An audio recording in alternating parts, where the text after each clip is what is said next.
Question is find the angle between minute hand and hour hand of a clock when the time is 7:20 AM. Means आपको time दिया गया है watch में और आपको angle find करना है between minute hand and hour hand. तो for that we use one simple formula and the formula is angle is equal to 11 into minute 11 into minute minus 60 into hour in modulus and then by 2. बराबर.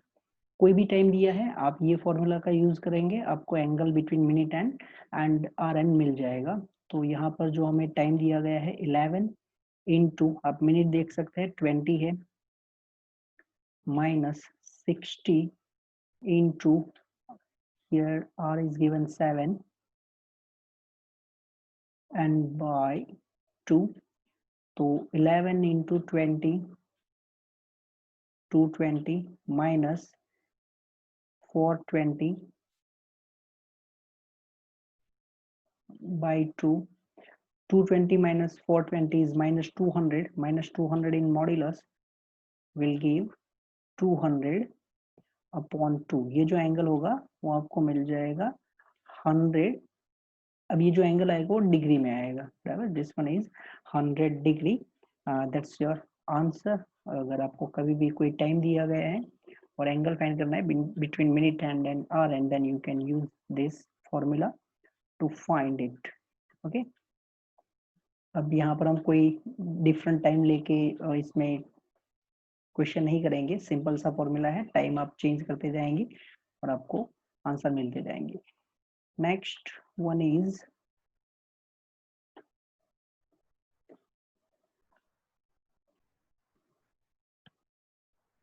now sum of measures of all angles of n-sided convex polygon. अगर आपको n-sided convex polygon दिया गया है. अब ये जो convex polygon होता है उसके हर एक एंगल जो होते हैं उसका मेजर बिटवीन 0 एंड 180 होगा. बराबर. तो sum of measures of all angles of n-sided convex polygon is n, where n is number of side, small letter लिखा है मैंने, n minus 2 number of sides minus 2 into pi. अगर आप radian में find करना चाहते हैं या तो n minus 2 into 180 डिग्री अगर आपको डिग्री में फाइंड करना है. जैसे कि अगर आपको ट्रायंगल बोला है तो ट्रायंगल में sum of measures of all angles. अब ट्रायंगल में 3 साइड होती है तो आपको मिल जाएगा 3 minus 2 into 180 degree means 180 degree. अगर आप क्वाड्रिलेटरल लिखेंगे तो क्वाड्रिलेटरल में 4 साइड्स होगी. That is 4 minus 2 into 180 degree. So it is 2 into 180 degree. 2 into 180 that is 360 degree. और अगर आप रेडियन में फाइंड करना चाहते हैं तो रेडियन में. Second thing measure of all of measure of angle of interior angle. अब जो इंटीरियर एंगल होगा in regular polygon. Regular means उसमें नंबर ऑफ जो साइड्स होगी वो इक्वल लेंथ की होगी. मींस एंगल भी इक्वल होंगे. Interior angle of polygon of n side. तो sum of measure of all angle is n minus 2 pi. अब यहाँ पर हमें रेगुलर पॉलीगॉन दिया गया है. इसका मतलब हर एक एंगल का मेजर इक्वल होगा. तो सभी एंगल का सम होता है n minus 2 pi. और अगर हम इसको डिवाइड कर लेंगे n से, where n is number of side, तो आपको हर एक एंगल की वैल्यू मिल जाएगी. बराबर. बट ये रेगुलर पॉलीगॉन है. बराबर. ये ध्यान रखना है. अब देखते हैं इससे related question. Now question is in convex polygon theta 1 is less than theta 2 is less than theta 3 is less than theta 4 is less than theta 5. Means ये जो पॉलीगॉन है उसमें 5 एंगल है तो n इक्वल टू 5 हो जाएगा. Then sine theta 1 plus theta 2 divided by sine of theta 3 plus theta 4 plus theta 5 plus sine of theta 1 plus theta 2 plus theta 3 upon sine of theta 4 plus theta 5 equal to blank. इसका value क्या होगा वो आपको बताना है, बराबर। तो यहाँ पर जो आपको एंगल दिए गए हैं वो 5 है, तो ये कॉन्वेक्स पॉलीगॉन है जिसमें number of sides n equal to 5। और हमने जो फॉर्मूला देखी थी भाई, जो एंगल्स होते हैं वो सभी एंगल के मेजर का summation, that is theta 1 plus theta 2 plus theta 3 plus theta 4 plus theta 5 is equal to n minus 2 pi. अब यहाँ पर n का वैल्यू 5 है, तो 5 माइनस 2 पाई दैट इज 3 पाई, बराबर। n का वैल्यू 5 है तो 5 माइनस 2 दैट इज 3 पाई। अब जो हमको दिया गया है question, sign theta 1 plus theta 2 divided by sine of theta 3 plus theta 4 plus theta 5 plus sine of theta 1 plus theta 2 plus theta 3 divided by sine of theta 4 plus theta 5। okay, ये हमारा question है। तो सबसे पहले ये जो हमने सभी थीटा 1 से थीटा 5 का एडिशन 3 पाई लिखा है, आप फर्स्ट डिनोमिनेटर में देख सकते हैं थीटा 3 थीटा 4 एंड थीटा 5 ये तीन समेशन में है। तो अगर हम theta 3 plus theta 4 plus theta 5 इनका समेशन यहाँ से फाइंड करते हैं तो वो मिल जाएगा हमको 3 pi minus theta 1 plus theta 2। And second में साइन डिनोमिनेटर में जहां पर तीन एंगल है एडिशन उनका मैं यूज कर रहा हूँ, बराबर। Theta 1 plus theta 2 plus theta 3, ये तीनों का एडिशन, ये रिजल्ट से कितना मिल जाएगा 3 pi minus theta 4 plus theta 5। अब ये वैल्यू यहाँ पर पुट कर देते हैं, जो हम रिलेशन लेके आए हैं वो। तो sine of theta 1 plus theta 2 denominator में sine of 3 pi minus theta 1 plus theta 2 and plus sine of this one is 3 pi minus theta 4 plus theta 5 denominator sine of theta 4 plus theta 5। अब हम allied angles के results देख चुके हैं, बराबर। Means अगर आपको सर्कल दिया है, यूनिट सर्कल है, तो एंगल एक्स एक्सिस पे होते हैं तो फंक्शन एज इट इज रखना है, वाई एक्सिस पे है तो फंक्शन चेंज करना है, वो देख चुके हैं। तो यहाँ पर हमें जो एंगल मिला है वो 3 पाई है, तो यहाँ पर 0, फिर यहाँ पर पाई होगा, यहाँ पर हो जाएगा 2 पाई इवन, यहाँ पर हो जाएगा 3 पाई। अब हमें 3 पाई माइनस दोनों में दिया गया है, तो 3 पाई माइनस, जब आप 3 पाई माइनस करेंगे तो आप कौन से क्वाड्रेंट में है, सेकेंड क्वाड्रेंट में। अब आपको फंक्शन कौन सा दिया गया है, साइन, तो सेकेंड क्वाड्रेंट में साइन कैसा फंक्शन होता है, पॉजिटिव। फंक्शन तो एज इट इज रहेगा बिकॉज एंगल जो है वो एक्स एक्सिस का एंगल है, बराबर। एक्स एक्सिस पे जहाँ सर्कल इंटरसेक्ट करता है वो एंगल है, तो फंक्शन एज इट इज रहेगा। साइन फंक्शन दिया है, सेकेंड क्वाड्रेंट में साइन पॉजिटिव होता है, तो अगर इसको हम लिख देते हैं तो ये sine of theta 1 plus theta 2 denominator में, जो रिजल्ट में यहाँ से बोल रहा हूँ, means sine of 3 pi minus theta, ये क्या होता है, साइन थीटा होता है। तो इधर हो जाएगा sine of theta 1 plus theta 2 plus sine of theta 4 plus theta 5 and sine of theta 4 plus theta 5। अब यहाँ से तो आप समझ जाएंगे इसका आंसर क्या हो जाएगा, 1 प्लस 1, 1 प्लस 1 मतलब 2, because this one cancel, this one also cancel, तो 1 plus 1 equal to 2। This one is our answer of the question. Question is sum of all but one, sum of all but one of interior angle of convex polygon is 2570 degree then number of sides of polygon means आपको दिया गया है sum of all but one, सभी angle का sum एक angle को छोड़ के of interior angle of convex polygon, convex polygon के जितने भी एंगल है वो सभी एंगल का समेशन एक एंगल को छोड़ के वो दिया गया है 2570 डिग्री। क्वेश्चन है number of sides of polygon, बराबर। तो एक एंगल जो आपको दिया गया है उसका मेजर हम सपोज कर लेते हैं, एक एंगल इन्होंने but all sorry all but one, एक एंगल आपको निकाल देना है ना। तो let measure of one angle, जो भी एंगल हमें निकालना है उसका let measure of one angle is equal to x degree. तो अब सम ऑफ ऑल एंगल, अब अभी जस्ट हमने जो देखा था कि भाई कॉन्वेक्स पॉलीगॉन है उसमें नंबर ऑफ साइड्स हमें नहीं पता है, तो नंबर ऑफ साइड्स n लिख देते हैं, number of sides equal to n। तो कॉन्वेक्स पॉलीगॉन के सभी एंगल, इंटीरियर एंगल के जितने भी एंगल है वो सबका एडिशन कितना होता है n-2 पाई, या तो n-2 इंटू 180 डिग्री। मैं डिग्री में लिख रहा हूँ क्योंकि एंगल हमें डिग्री में दिया गया है। ये सभी एंगल का एडिशन है बट इसमें से एक एंगल हमें माइनस करना है, वो एंगल कौन सा है x डिग्री, और इसका वैल्यू आपको दिया गया है 2570 डिग्री। अब यहाँ से हमको निकालना है कि भाई n का वैल्यू क्या होगा।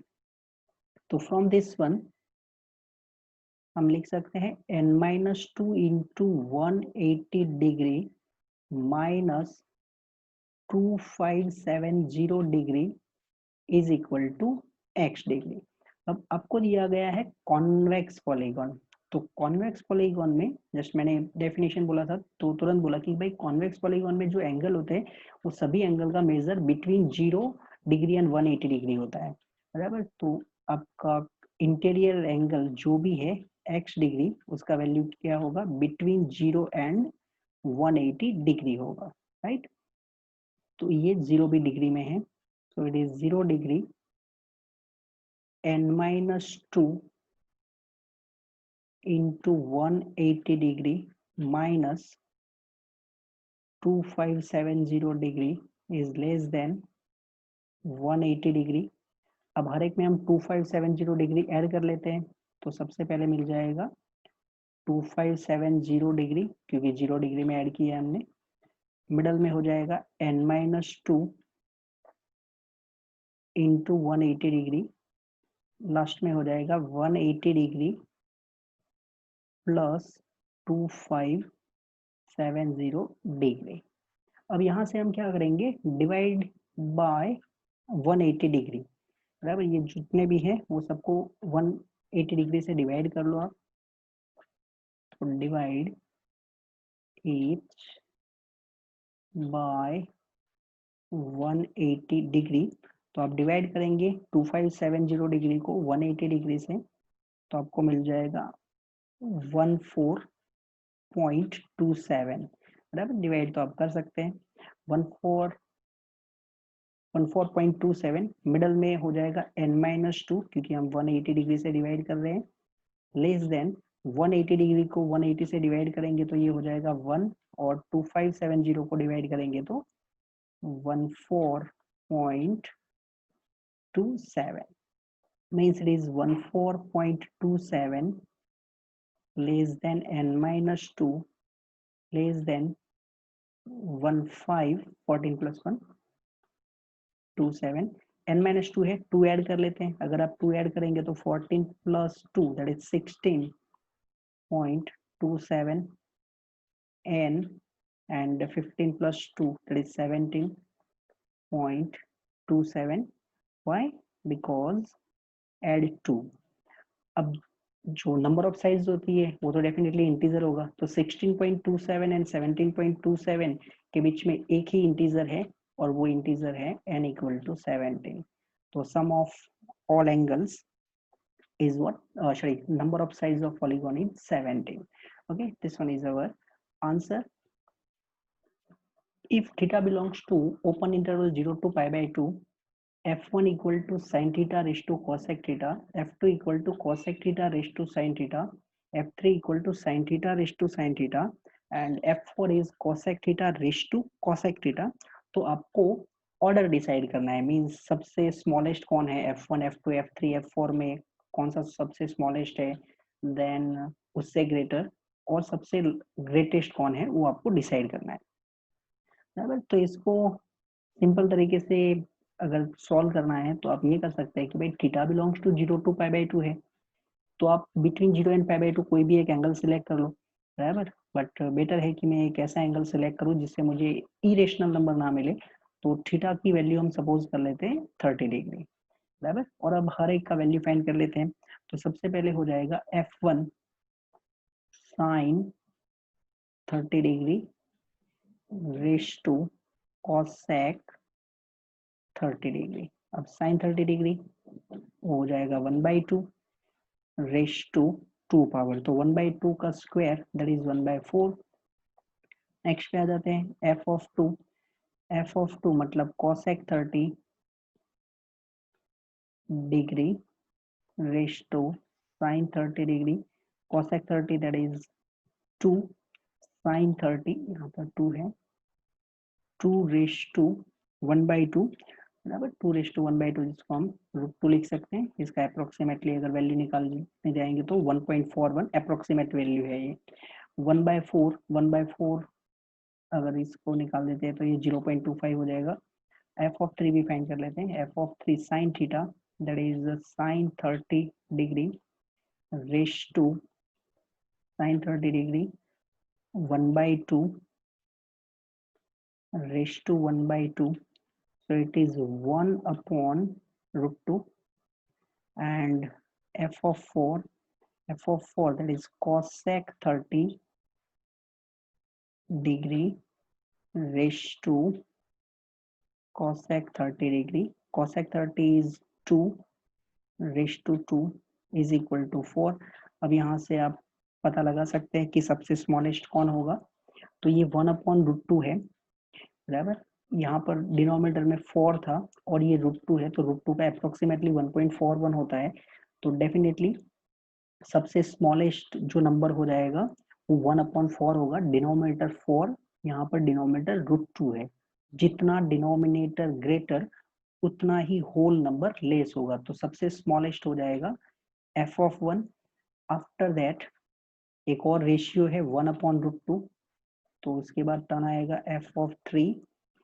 आफ्टर दैट 1.41, वो तो सिंपल सा है, आप निकाल सकते हैं, बराबर, क्योंकि ये 1/1.41 है अप्रोक्सीमेटली, तो डिनोमिनेटर आपका 1 से ग्रेटर है तो वो पॉइंट में नंबर होगा, तो f2 नेक्स्ट होगा, एंड लास्ट में f of 4।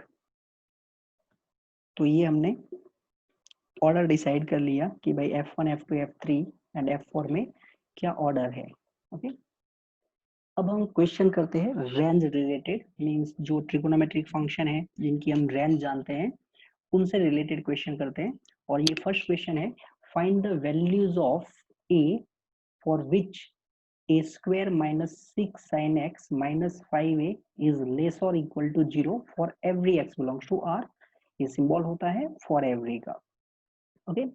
तो सबसे पहले जो हमको दिया गया है a square minus 6 sin x minus 5a less और इक्वल टू 0। यहाँ पर साइन ट्रिगोनोमेट्रिक फंक्शन है जिसका रेंज हम जानते हैं, a का तो वैल्यू हमें फाइंड करना है, तो हम स्लोली इसको सिंप्लीफाई कर लेते हैं। a square minus 5a is less और इक्वल टू 6 sin x। ये हमने क्या किया, एड 6 sin x, बराबर, हमने 6 sin x ऐड कर लिया है ऑन बोथ साइड्स। और इनइक्वालिटी में आप कोई भी नंबर दोनों साइड ऐड करते हैं या तो सब्सट्रैक्ट करते हैं तो इससे इनइक्वालिटी एज इट इज रहती है, बराबर, उसको इफेक्ट नहीं होता। तो हमने 6 sin x ऐड कर लिया है। एक और स्टेप चलते हैं, a square minus 5a by 6 less और इक्वल टू साइन एक्स, ये हमने 6 से डिवाइड कर लिया, और अगर हम पॉजिटिव नंबर से डिवाइड करते हैं तो भी इनइक्वालिटी एज इट इज रहती है। अगर आप नेगेटिव नंबर से डिवाइड करेंगे तो इनइक्वालिटी रिवर्स हो जाएगी। ओके, तो ये हम डिवाइड कर लिया बाय 6। अब यहाँ पर आप देख सकते हैं ये साइन एक्स है, और हम जानते हैं साइन एक्स का रेंज क्या होता है। तो साइन एक्स का रेंज होता है -1 to 1। जो साइन एक्स फंक्शन है इसका रेंज होता है -1 to 1। और यहाँ पर आपने बोला है कि साइन, ये जो ए स्क्वायर माइनस 5a माइन अपॉन 6 है वो साइन एक्स से ऑलवेज लेस रहेंगे, बराबर। ये साइन एक्स से ऑलवेज लेस रहेंगे, इसका मतलब हम यहाँ से लिख सकते हैं, wait I want to change colour, a square minus 5a upon 6 is less और इक्वल टू -1, बराबर। क्योंकि साइन एक्स का वैल्यू इससे ग्रेटर है, तो साइन एक्स का मिनिमम कितना है, -1। तो ये जो a square minus 5a upon 6 है वो ऑलवेज -1 से लेस रहना चाहिए, बराबर। For every x belongs to R है, तो साइन एक्स का मिनिमम वैल्यू -1 है, ये ऑलवेज साइन एक्स से लेस रहेंगे, इसका मतलब ये -1 या उससे लेस ही रहना चाहिए, ज्यादा से ज्यादा -1 हो सकते हैं। अब ये इनइक्वालिटी को हम सॉल्व कर सकते हैं, वापस हम 6 से मल्टीप्लाई कर लेंगे इधर, और 6 पॉजिटिव नंबर है तो पॉजिटिव नंबर से मल्टीप्लाई करने में इनइक्वालिटी कोई इफेक्ट नहीं होता। यहाँ से 6 ऐड कर लो आप, तो a square minus 5a plus 6 less और इक्वल टू 0। इसके फैक्टराइजेशन हम कर सकते हैं, तो इनके फैक्टर हो जाएंगे 6 के फैक्टर एडिशन करके 5 लाना है, means one factor is a minus 3 and second factor is a minus 2 less और इक्वल टू 0। अगर इसको आप रियल लाइन पे सॉल्व कर लेते हैं तो a माइनस 3 इक्वल टू 0, यहाँ पर इक्वल टू 0 दिया है when a equal to 3 and a minus 2 equal to 0 if a equal to 2। और फिर आप जो रियल लाइन पे साइन चेक करते हैं, प्लस माइनस प्लस, जैसे कि अगर मैंने 3 से ग्रेटर नंबर कोई भी लिया तो 3 से ग्रेटर नंबर सपोज 4 सेलेक्ट करते तो 4 माइनस 3 1, 4 माइनस 2 वो भी 1 होगा। तो ये जो 3 से इनफाइनाइट का इंटरवल है उसमें ये always a minus 3 into a minus 2 plus होगा, ऑल्टरनेट नेक्स्ट में माइनस, फिर अगेन प्लस। तो आपको क्या चाहिए, लेस और इक्वल टू 0, लेस और equal to 0 it means a belongs to close 2 to 3, बराबर। ये हो गया हमारे लिए दिस वन, a का वैल्यू आपको फाइंड करना था, वो क्वेश्चन हमने कर लिया है। Question is find the values of p so that the equation 2 cos square x minus p plus 3 into cos x plus twice of p minus 1 equal to 0 has real solution, बराबर। तो यहाँ पर जो आपको इक्वेशन दिख रहा है वो इक्वेशन क्वाड्रेटिक है इन x, right. This one is 2 cos x square minus p plus 3 into cos x plus 2 times p minus 1 equal to 0 is quadratic equation in cos x। तो यहाँ से cos x की value find करने के लिए हम find कर लेंगे by Shridhar Acharya, that is minus b plus और minus square root of b square minus 4ac upon 2 into a. यहाँ पर जो cos x स्क्वायर उसका कोएफिशिएंट है वो आपके लिए a हो जाएगा, a equal to 2, then b is equal to minus p plus 3 and c is equal to 2 times p minus 1। So this one is minus b है माइनस p प्लस 3, तो यहाँ पर से हो जाएगा minus minus plus p plus 3 प्लस और minus b square मतलब p plus 3 whole square minus 4ac, तो 4 into 2 8 into 2 16 into p minus 1, यहाँ पर हम सिर्फ वैल्यू पुट कर रहे हैं, एंड डिनोमिनेटर होगा 2a, दैट इज 2 इंटू 2 4। इसको और सिंप्लीफाई कर देते हैं, p प्लस 3 प्लस और माइनस स्क्वायर रूट है, वो होगा p square plus 6p plus 9 minus 16p plus 16 upon 4, so it is p plus 3 plus or minus p square minus 10p, 6p and minus 16p, 9 plus 16 25 divided by 4. Okay, next, so is equal to p plus 3. अब ये जो आपको square root के अंदर दिख रहा है वो एक्चुअली परफेक्ट स्क्वायर होगा, p माइनस 5 होल स्क्वायर है, बराबर। तो वो थोड़ा स्पेस बचाने के लिए मैं इधर लिख देता हूँ, p square minus 10p plus 25 is equal to p minus 5 whole square, और फिर उसके ऊपर स्क्वायर रूट है, तो यहाँ पर से आपको मिल जाएगा प्लस और minus p minus 5, denominator is 4। Okay, अब प्लस एंड माइनस दोनों को अगर सिंप्लीफाई कर लेते हैं हम, तो p plus 3 plus p minus 5 upon 4 हो जाएगा, means it is 2p minus 2 upon 4। ये फर्स्ट केस लिया है मैंने, या माइनस अगर यूज करेंगे तो p plus 3 minus p minus minus plus 5, बराबर। पहले ये प्लस का एक्सपांड किया है, अब माइनस के साथ, तो minus p plus 5, this one is 5 upon 4। अब यहाँ p and minus p cancel हो जाएगा, 5 plus 3 8, 8 upon 4, this one is 2। But ये पॉसिबल नहीं है क्योंकि cos x का वैल्यू 2 नहीं हो सकता, cos x की जो रेंज होती है वो -1 to 1 होता है, बराबर। So this one is not possible. ये जो सेकंड केस है वो पॉसिबल नहीं है क्योंकि ये cos x का वैल्यू था और cos x का रेंज -1 to 1 होता है, दैट्स व्हाई। इसका मतलब ये जो है 2p माइनस 2 अपॉन 4, जिसको आप सिंप्लीफाई करेंगे तो p माइनस 1 अपॉन 2 मिल जाएगा, ये वैल्यू पॉसिबल है cos x की। अब हमें क्या करना है, find the values of p, तो यहाँ पर हम cos की रेंज का यूज कर लेंगे। ओके, थोड़ा साइड में इधर यूज कर लेते हैं, बराबर। चलो, तो cos x का रेंज क्या होता है, -1 to 1। cos x का वैल्यू बिटवीन -1 and 1 होता है, तो -1 लेस और equal to p minus 1 upon 2, जो हमारे फर्स्ट केस से हमको cos x का वैल्यू मिला है, -2 लेस और equal to p minus 1 less और इक्वल टू 2।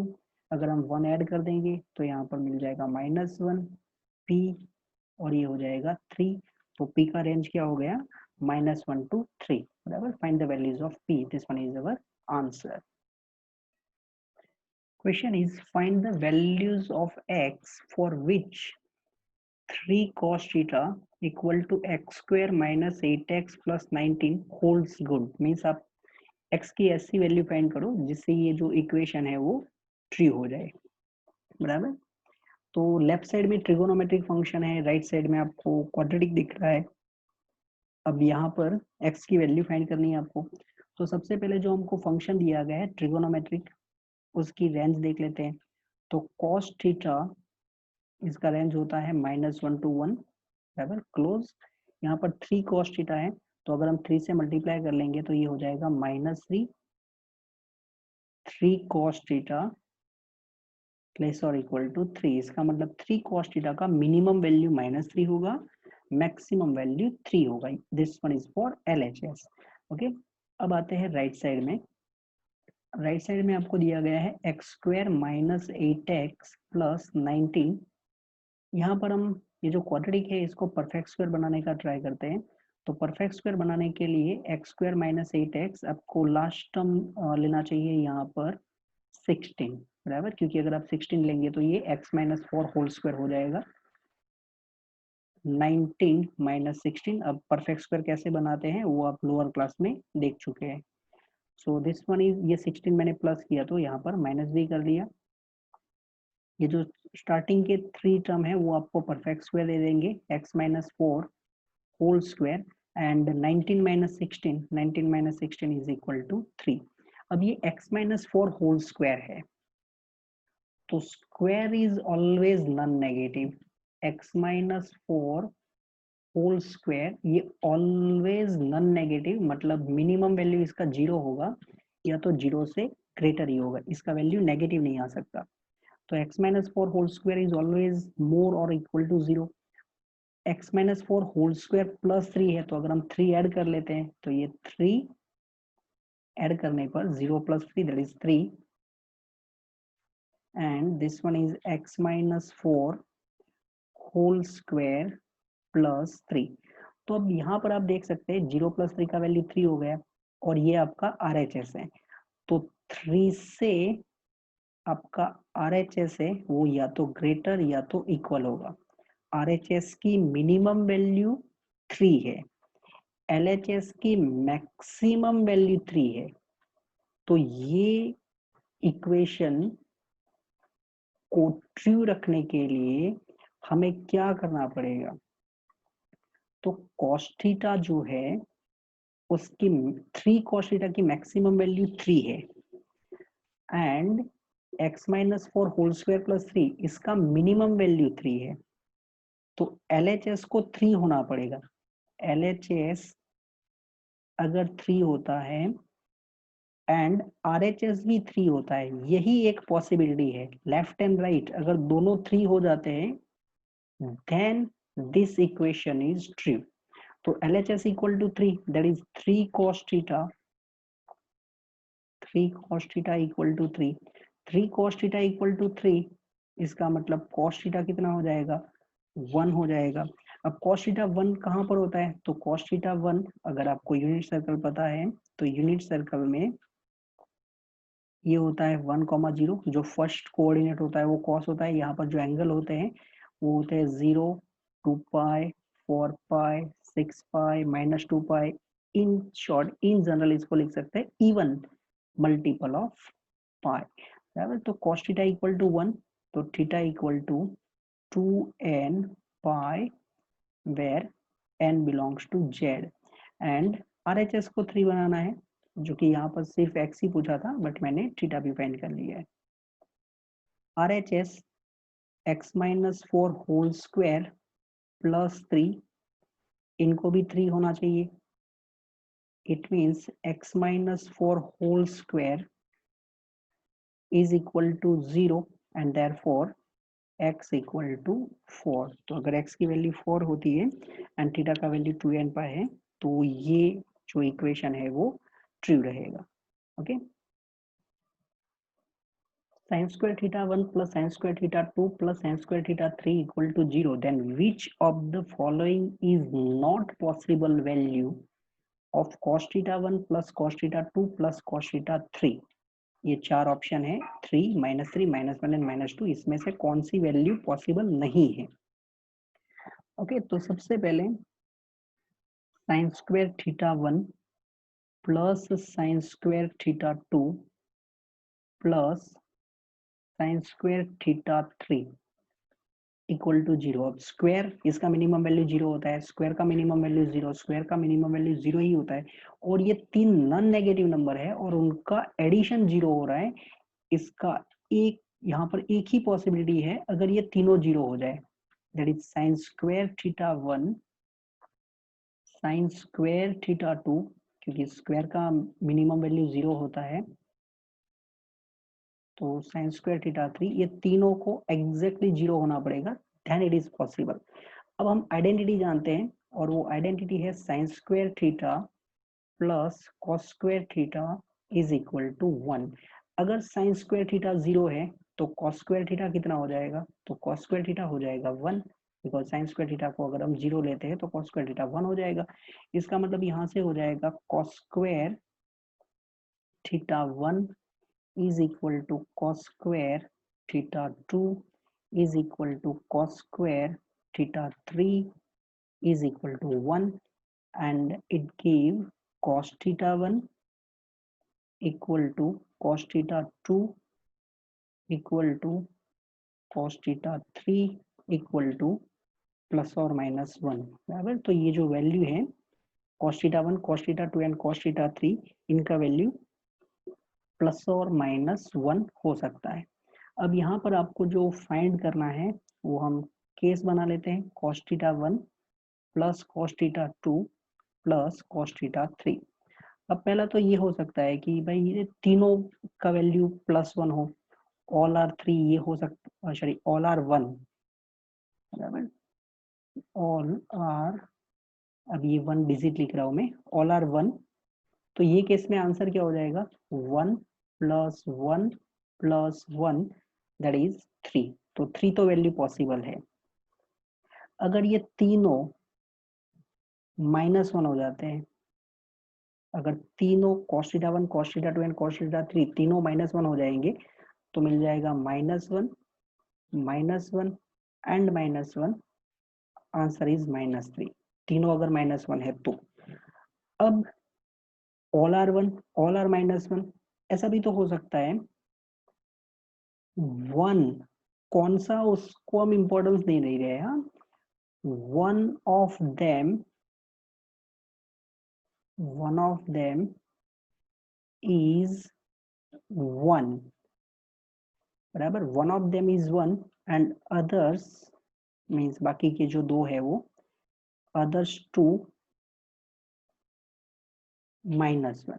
अब अगेन मैं रिपीट कर रहा हूँ, मैं ऐसा नहीं बोल रहा हूँ कि cos थीटा 1 1 है, cos theta 2 and cos theta 3 -1 है, ऐसा नहीं, हम जनरलाइज में बोल रहे हैं कि भाई 3 है तो 3 में से हो सकता है ना एक का वैल्यू 1 हो और बाकी के दो -1 हो, कौन सा वो इम्पोर्टेंट नहीं है अभी।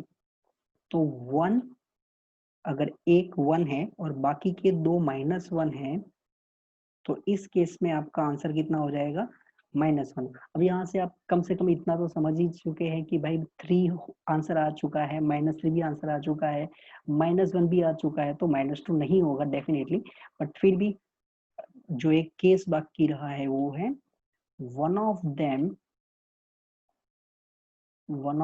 is -1 and others 2